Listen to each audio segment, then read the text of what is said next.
Je lis du livre de Matthieu chapitre 3, au verset 13 ce qui suit.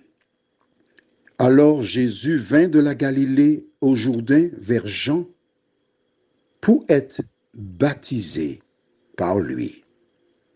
Notre thème c'est Jésus vint. Prions. Éternel, notre Dieu, notre Père, nous avons lu, nous lisons, et celles et ceux qui n'avaient pas la Bible, quand ils écoutaient le WhatsApp, ne manqueront pas d'aller prendre leur Bible pour lire tout à l'heure ou dans la journée. Car celles et ceux qui veulent te connaître ne doivent pas s'arrêter aux paroles d'un homme, mais doivent prendre la Bible et s'assurer de ce qu'il dit.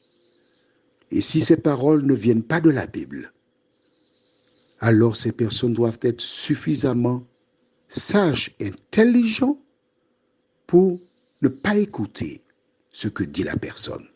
Parce que si on ne parle pas de la Bible, de Dieu, on est un envoyé de l'autre. Seigneur, alors que nous allons lire ce qui est là, aide-nous à comprendre. Nous t'en prions, au nom de Jésus et pour ta gloire éternelle. Amen. Nous allons faire du mot à mot, parce que c'est très facile à comprendre. Jésus vint de la Galilée. Qu'est-ce que cela nous indique? Jésus de la Galilée étant, il a entendu parler de Jean-Baptiste.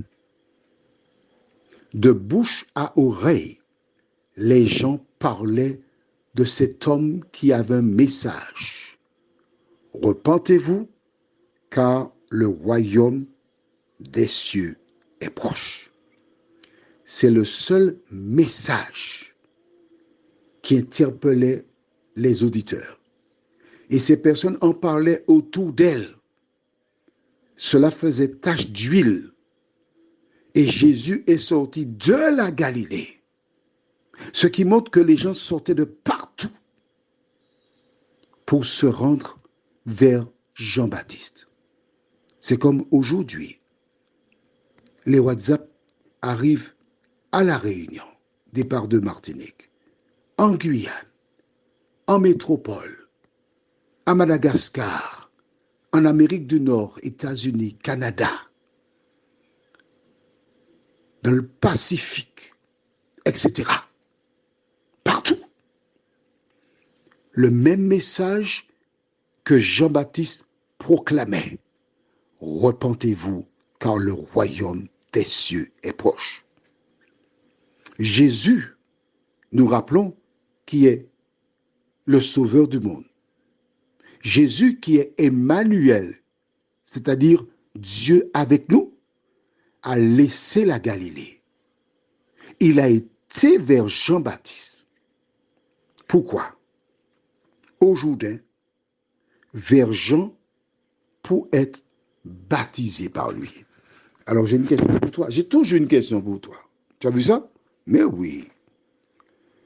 Pourquoi Jésus se fait-il baptiser? Ou Jésus avait-il raison de se faire baptiser? Oui ou non? Alors dis-moi, oui ou non? Ou bien oui et non? Tu as trouvé? Non? Très bien. Non et oui, c'est ça la réponse. Pourquoi non?